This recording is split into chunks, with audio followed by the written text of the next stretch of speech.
Ok, dentro de lo que vamos a llevar el día de hoy, de la programación, se llama recursividad. ¿Sí? Obviamente esto llevado en Python. ¿Qué es lo que vamos a ver ahora? Dice recursividad en Python. La recursividad o recursión es un concepto que proviene de las matemáticas, ¿sí? Y que aplicado al mundo de la programación nos permite resolver problemas o tareas donde las mismas pueden ser divididas en subtareas cuya funcionalidad es, ¿sí? Dado que los subproblemas a resolver son de la misma naturaleza, se pueden usar la misma función para resolverlos, ¿sí? Dicho de otra manera, una función recursiva es aquella que está definida en función de sí misma, o lo que se llama repetidamente a sí misma hasta llegar a un punto de salida. Este es un ejemplo muy común y clásico que, bueno, se lleva, digamos, dentro de la universidad o en cursos de programación también, el uso de la recursividad para resolver problemas o cálculos matemáticos. También, digamos, en el colegio y en la universidad, en las materias de cálculo, también se llevaba lo que era recursividad.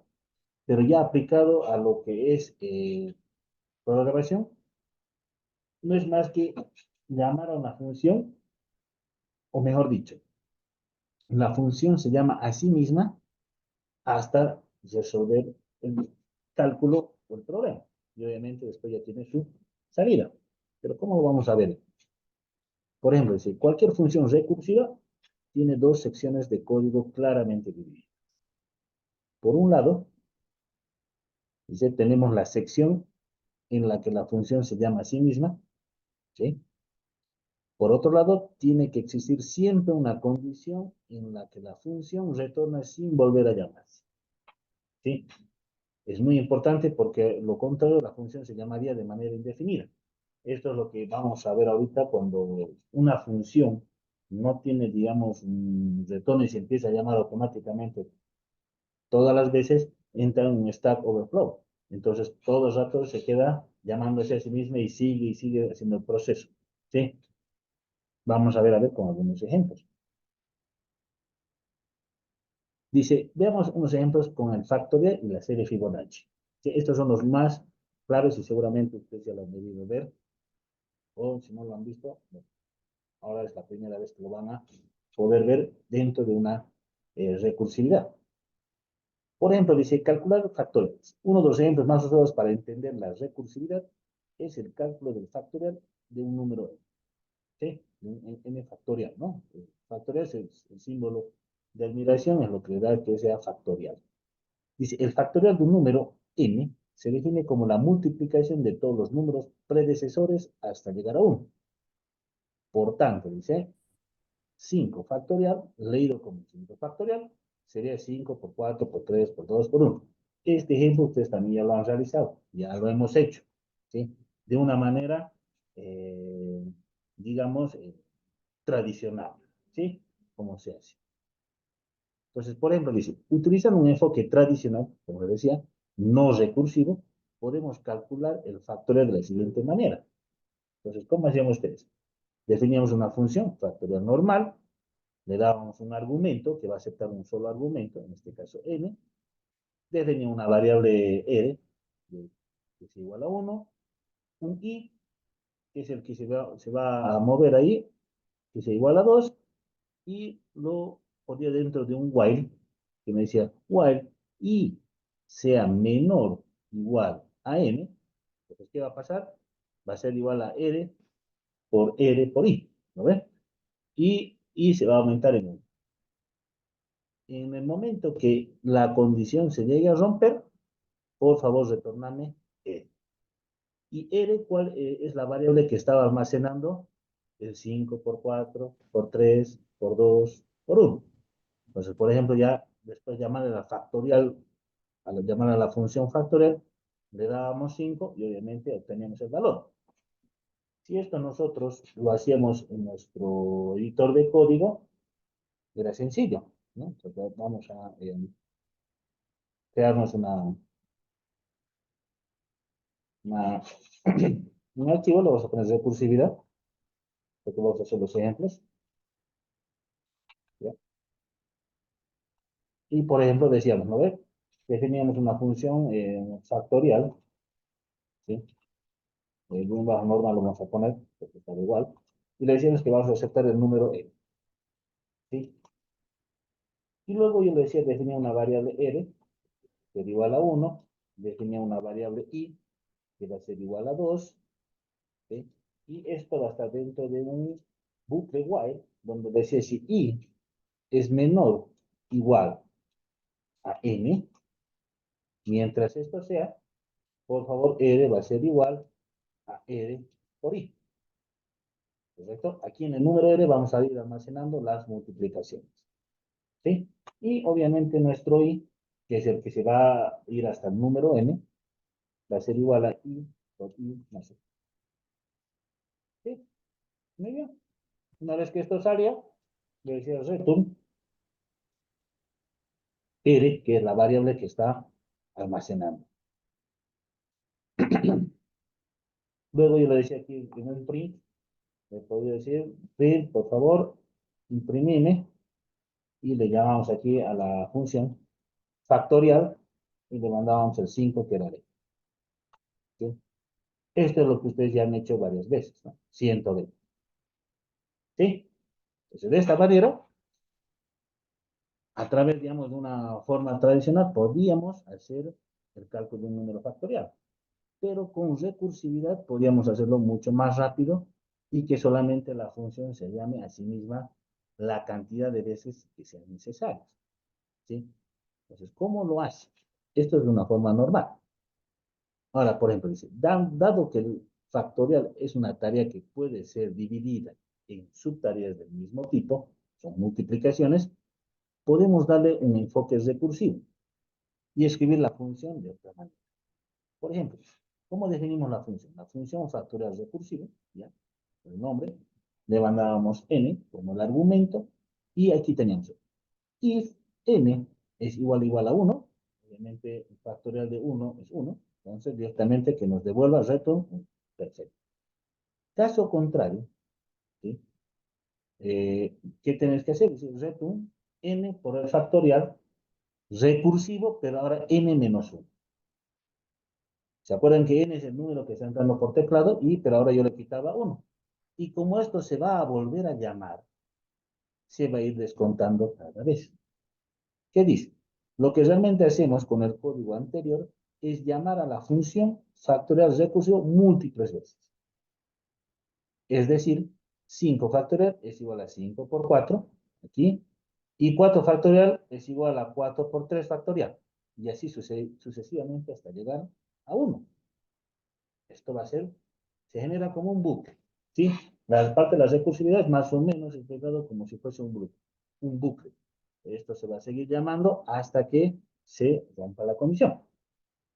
Vamos a hacer este ejemplo para que lo vean en el editor de código. Entonces, este era de una función bastante normal. Vamos a borrar. Y definimos nuestra función, ¿no ven? Decíamos entonces, definimos una función factorial, perdón, factorial, le vamos a poner directamente factorial, aceptábamos n por teclado, dio como argumento, y decíamos, ¿no? If n es igual a 1, que no tenemos que hacer mucho cálculo, directamente return, devolverme por favor, ¿sí? Porque ese es el factorial de 1. Acuérdense que parte de la recursividad tiene que haber la opción de salida, ¿no ven? Si se acuerdan bien en las diapositivas.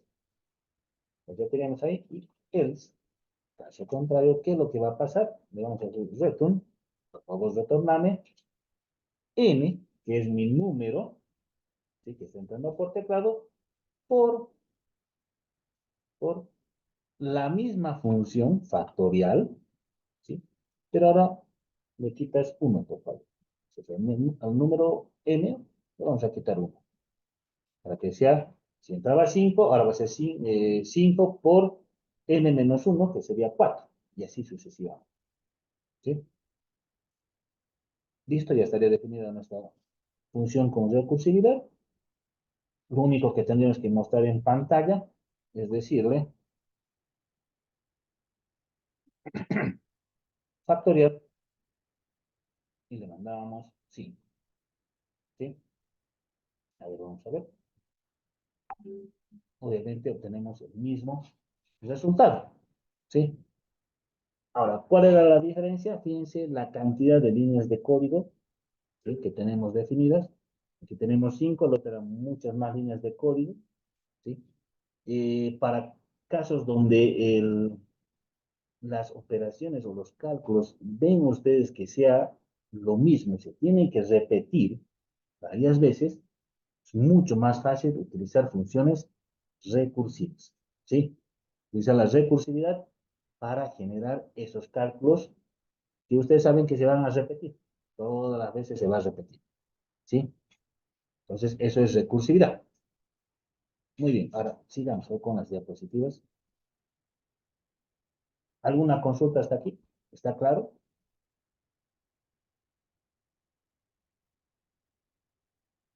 Muy bien. Ok.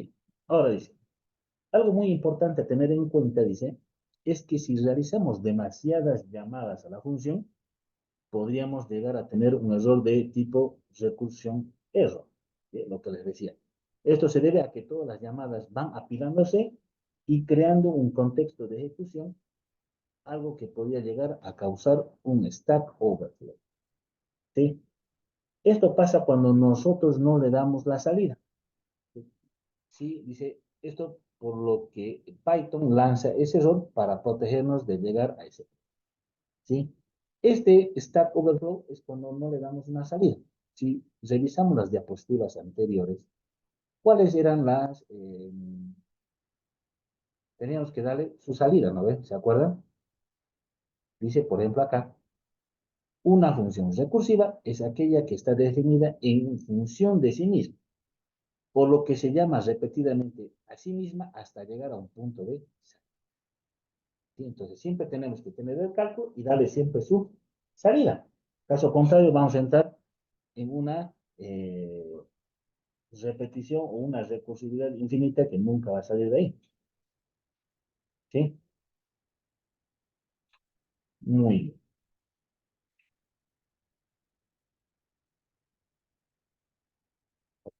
Vamos entonces a continuar. Pues muy importante acá siempre darle la salida a la recursividad y obviamente definir muy bien y saber muy bien cuál es lo que podemos generar como recursividad. Hay, por ejemplo, cálculos que ustedes no van a poder realizar como recursividad. Si por más que le busquen por algún lado o por el otro, hay cálculos que realmente no se pueden hacer. ¿Sí? Directamente tenemos que trabajar con una, dos o cuatro funciones que nos realizan los cálculos. ¿Sí? Pero sí también hay, van a llegar ustedes en algún momento a realizar cálculos que sí se puedan realizar con su recursividad. En este caso, bueno, los mejores ejemplos que se dan son el caso de la factorial de un número, ¿no? Porque siempre se está llamando a sí mismo y sabemos cómo es el parámetro de cálculo de un factorial. ¿Sí? Ahora veamos este otro ejemplo que es la serie de Fibonacci. ¿Sí? Es otro ejemplo muy usado para ilustrar las posibilidades de la recursividad es calcular la serie Fibonacci. Bueno, aquí tenemos el ejemplo, ¿no? 1, 1, 2, 3, 5, 8, 13, 21, 34 y igual. Se continúa, ¿no? Dicha serie, fíjense cómo se calcula. Dicha serie calcula el elemento n sumando los dos anteriores, n-1 más n-2. Se asume que los dos primeros elementos son 0 y 1. ¿Sí? Ahora, fíjense ya, la serie Fibonacci lo podemos hacer de una forma normal. Se puede, ¿sí? Pero como estamos ahora viendo lo que es la recursividad, directamente lo vamos a hacer esta serie Fibonacci usando recursividad. Entonces, ¿cómo haríamos? Fíjense, dice definición Fibonacci recursiva. Obviamente, vamos a aceptar un número por teclado como argumento. En este caso, lo que se está encontrando a través de esta serie Fibonacci es encontrar el número de la serie Fibonacci. ¿Sí? Por ejemplo, n. Ahora dice, si n es igual a 0, bueno, se torna a 0. ¿Sí? Ya sabías que los dos primeros elementos son 0 y 1. Sí, dice, sí también. N es igual a 1, bueno, retorname. Muy bien. Fíjense, ya le estamos dando ya las salidas, para que no se quede trancado ahí y generando varias veces. Ahora, ¿cuál sería otro caso contrario? Que sean diferentes de 0 y 1. Y decía, caso contrario, por favor, me retornas la serie Fibonacci recursivo menos 1, según la fórmula, más, otra vez me vuelvo a llamar a la serie Fibonacci, pero también le digo ahora n menos 2. ¿Correcto? Aquí lo que estamos haciendo es enviar, llamar a la función Fibonacci dos veces. Obviamente para generar mi serie. ¿Sí? Entonces, puedo yo llamar dos veces o la cantidad de veces que sean necesarias para realizar el cálculo y obtener el resultado. ¿Sí? Entonces, no es igual que, no solamente podemos utilizar como en el anterior ejemplo, donde podríamos solamente utilizar una sola vez. ¿Sí? En este caso, el factorial, bueno, necesitaba una sola vez llamarlo a la función. Pero en el caso de la serie Fibonacci, voy a utilizar dos veces, porque necesito dos veces hacer ese cálculo. ¿Sí? Entonces, vamos esto a pasarlo a la serie Fibonacci para ver qué es lo que sale. ¿Ya? Vamos a editor de código. Muy bien, vamos a borrar esto. Y nos vamos a definir la función. Vamos a definir una función en Fibonacci y le digo el parámetro que vamos a aceptar por teclado y le decimos, if n, que es el valor que va a estar por teclado, es igual a 0, por favor entonces retórname return 0. El if, no. Por si acaso también, si n es igual a 1, bueno, return 1. Ahora sí, ya hemos pasado los dos y le digo, caso contrario. Si no es ni 0 ni 1, obviamente hay que hacer ahora el cálculo. Entonces, return, pues vamos a retornarme Fibonacci, la serie Fibonacci, pero de n menos 1. Ya le quito 1, según la fórmula para el cálculo de la serie, ¿no? Menos 1, más, otra vez llamo a la función Fibonacci, y le digo n menos, perdón, Fibonacci, y ahora le digo n menos 2. Listo. Con esto ya generé mi función recursiva, llamándola dos veces, en este caso, a diferencia del factorial, que solamente llamamos una vez. En este caso necesito dos porque necesito aplicar la fórmula para generar la serie Fibonacci. ¿Listo? Con eso ya estaría. Lo que nos quedaría es decirle print, ¿no? Fibonacci, ¿sí? Y le digo, no sé, a ver, 5. Vamos a ver. No, vamos a poner primero, porque creo que es 5, 5. Vamos a poner 6 y vamos a ver qué nos hace. 8. Perfecto. 8, 5, n va a ser qué posición es en la serie 5. Entonces, si vamos acá, mandamos 6, entonces 1, 2, 3, 4, 5, 6. Por eso salió 8. Por lo que nos hace esta función es calcular, decirnos cuál es el número, ¿sí?, que está en la serie Fibonacci, el número 6. En la posición número 6 es el número 8. Entonces, a través de la recursividad volvemos a calcular una serie. Más que todo, la recursividad se da en los casos donde se hacen cálculos a series, ¿sí? ¿Sí? A series de cálculos donde siempre se va a seguir llamando y siempre se va a seguir sumando, ¿sí? Hay quienes, por ejemplo, utilizaron la serie Fibonacci, les doy más o menos un ejemplo, para hacer el cálculo, digamos, de números aleatorios a las placas de los vehículos, ¿sí? La parte numeral. Hay quienes siempre usaron eso, ¿no? Como un recursivo, le empezaron a sumar algo y, bueno, sacaban un número, ¿sí? Entonces colocaban uno, por ejemplo, y nos rebotaban un número cualquiera. ¿sí? Pero utilizando siempre una recursividad. Obviamente, dentro de la recursividad, había, digamos, una serie de cálculos que generaba eso, ¿no? Pero hay quienes usaban para cálculo de las placas de los vehículos, utilizaron también para cálculo, digamos, del número de carnet de identidad. Sí, eso lo vi, digamos, una vez cuando estaba haciendo unos trabajos en el CEGIP. Bueno, ellos más o menos por ahí trabajaban dentro del cálculo para los números aleatorios al carnet de identidad. Si se dan cuenta, la recursividad nos ayuda a calcular en función de una serie.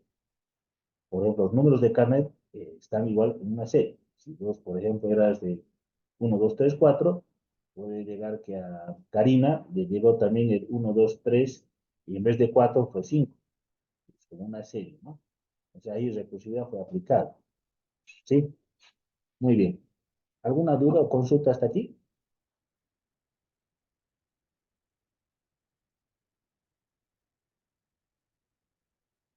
Muy bien. Ok.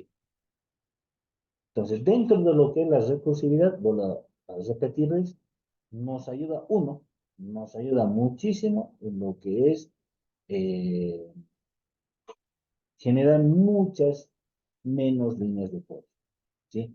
Obviamente que para generar una recursividad, ustedes tienen que tener bien planteado, ¿sí?, el procedimiento que se va a realizar y ustedes sepan que realmente se tiene que eso hacer de forma repetitiva, ¿sí?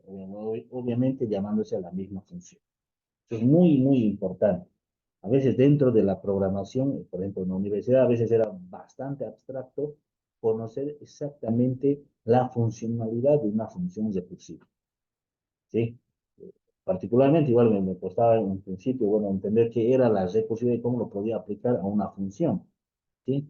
Después de muchas prácticas, siempre con la práctica, se puede llegar a entender exactamente para qué sirve la recursividad.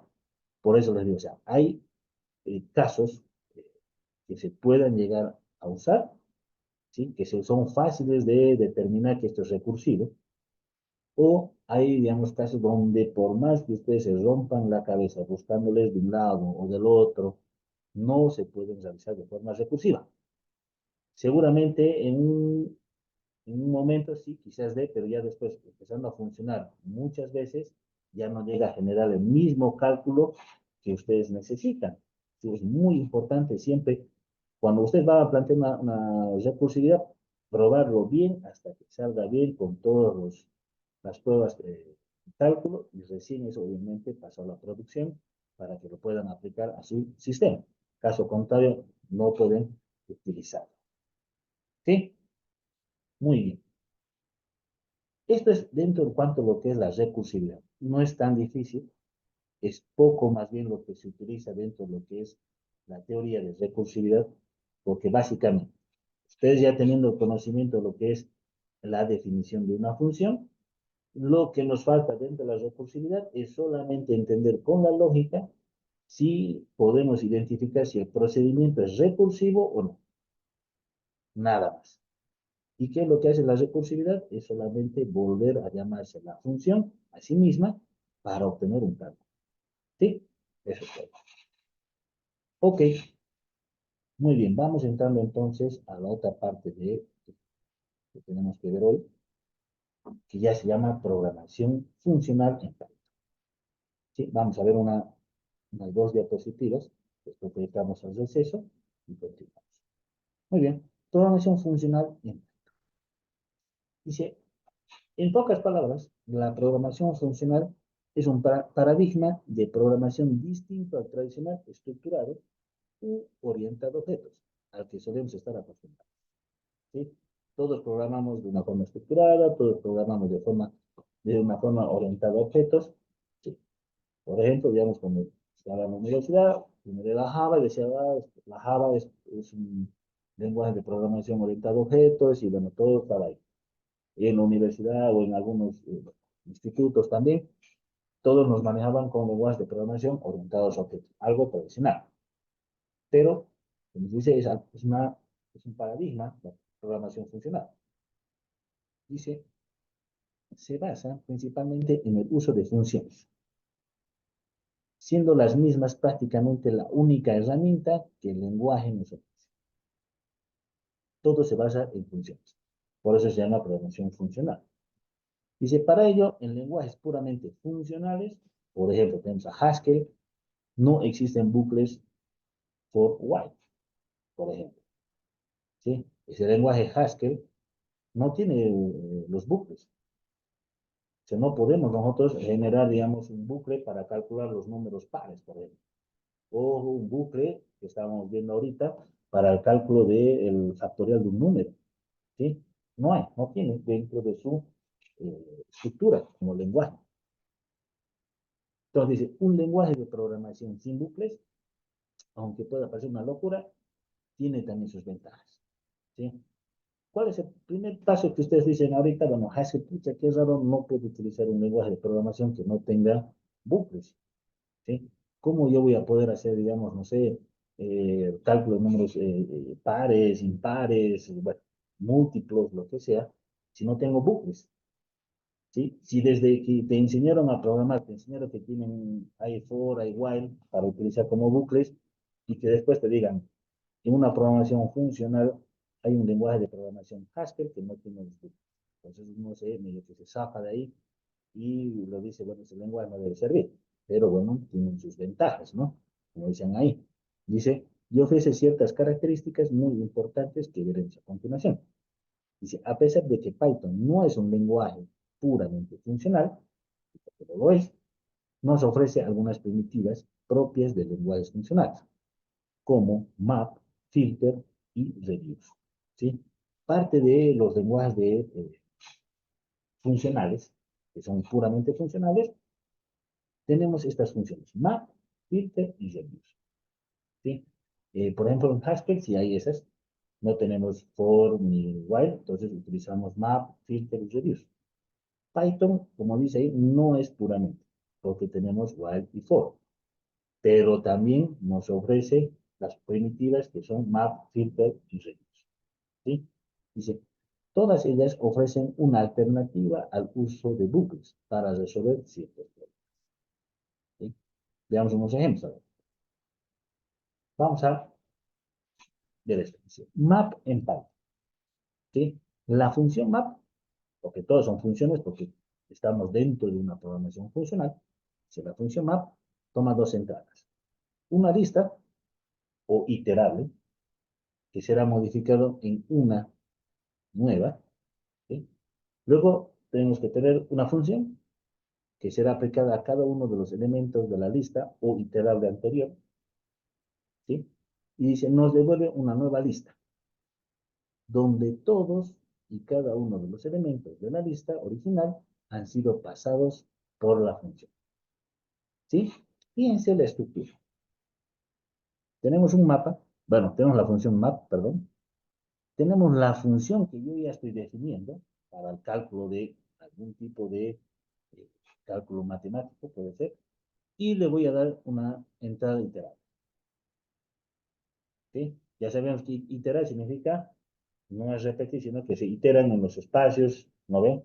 Van iterando en los espacios, se va iterando en las posiciones, ¿sí? Para poder obtener un valor. Entonces, esta es la estructura de esta función map, ¿ya? Dentro de Python, dentro de una programación funcional. Esta es una alternativa muy buena para el uso, o sea, es una alternativa muy buena para usar en vez de bucles. ¿Sí? Obviamente, saber qué tipo de bucles vamos a utilizar. Si, por ejemplo, son bucles que son bastante, eh, que podemos decir, bien estructurados, que tienen que calcularse bien, quizás la función map no sea la solución para utilizar. ¿Sí? Entonces, hay que saber cuándo vamos a utilizar estas funciones de programación funcional.